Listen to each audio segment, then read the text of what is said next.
Pengacara Alvin Lim dikabarkan meninggal dunia pada Minggu, 5 Januari 2025, pukul 12 waktu Indonesia Barat.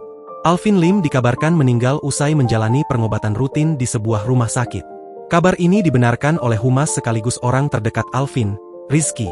Rizky menyebut Alvin Lim seharusnya meresmikan kantor baru di Surabaya pada 6 Januari 2025. Namun, kondisi kesehatan Alvin menurun sebelum keberangkatan ke Surabaya pagi ini. Setelah berdiskusi dengan keluarganya, termasuk istrinya dan rekannya Mario, mereka memutuskan untuk menunda keberangkatan. Ya sudah, kita reschedule saja pesawatnya ke sore jam 6. Begitu katanya, tambah Rizky. Namun, takdir berkata lain, Alvin Lim dinyatakan meninggal dunia pada pukul 12 waktu Indonesia Barat.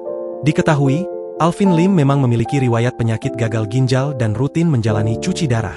Alvin Lim sendiri merupakan seorang lawyer, atau pengacara pendiri kantor hukum yang bernama LQ Indonesia Law Firm. Ia lahir pada 11 Januari 1977 silam. Saat ini, kantor hukum LQ Indonesia Law Firm yang didirikan Alvin Lim berada di Tangerang. Kantor hukum tersebut juga sudah mempunyai cabang di Jakarta Pusat, Jakarta Barat, dan Surabaya. Dari laman resmi LQ Law Firm, Alvin pernah bekerja di Wells Fargo Bank & Co., Amerika Serikat sebagai Business Banking Officer. Ia juga pernah bekerja di American Express sebagai Financial Advisor. Di sisi lain, ia juga merupakan lulusan dari salah satu universitas ternama di dunia.